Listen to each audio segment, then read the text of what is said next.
ಅಷ್ಟಾವರಣಗಳು ಅಷ್ಟಾವರಣಗಳು ಗುರು ಲಿಂಗ ಜಂಗಮ ಪಾದೋದಕ ಪ್ರಸಾದ ವಿಭೂತಿ ರುದ್ರಾಕ್ಷಿ ಮಂತ್ರ ಅಷ್ಟಾವರಣಗಳು ಯಾವಂತ ಕೇಳಿದ್ರೆ ಇವಿಷ್ಟು ಹೇಳ್ಬೇಕು. ಸರಿನಾ? ಪಂಚಾಚಾರಗಳು ಲಿಂಗಾಚಾರ ಸದಾಚಾರ ಶಿವಾಚಾರ ಗುಣಾಚಾರ ಗಣಾಚಾರ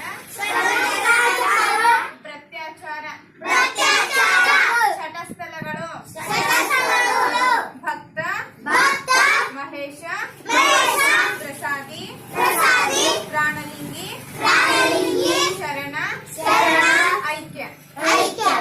ಯೋಗ ಯಾವ್ದು ನಮ್ದು? ಲಿಂಗಾಂಗ ಯೋಗ. ಈಗ ಬಸವನ ಮಹಿಮೆದ ವಚನ ಹೇಳಮ್ರಿ. ಸುಖ ಒಂದು ಕೋಟಿ ಬಂದಲ್ಲಿ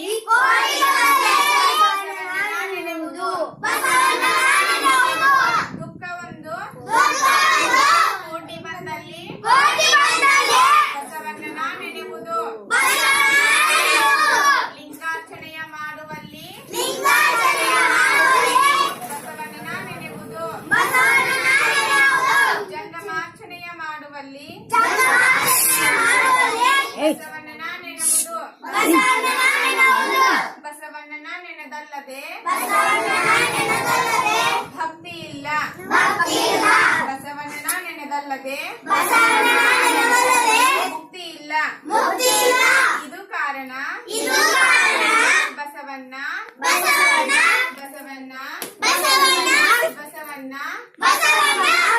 ಎನ್ನುತ್ತಿದ್ದೇನು. ಕಲಿದೇವರ ದೇವ. ಈಗ ಜೋರ್ಸಿ ಹೇಳ್ಬೇಕಾ ಅಂದ್ರ ಚಿರಂಗಿಲ್ಲ. ನೀಟಾಗಿ ಹೇಳ್ಬೇಕು. ಒಬ್ರು ಹೇಳ್ತೀರಿ ಒಬ್ರು ಬಿಡ್ತೀರಿ. ಹಿಂಗಾಗ ಹೆಂಗ ಆದ್ಯರ ವಚನ ಪರುಷ ಖಂಡನ್ನ ಸದಾಶಿವನೆಂಬ ಲಿಂಗವನೆಂಬುದು ನಂಬಲೊಡನೆ ವಿಜಯಿ ಕಂಡನ್ನ ಅದರಕ್ಕೆ ಕಹಿ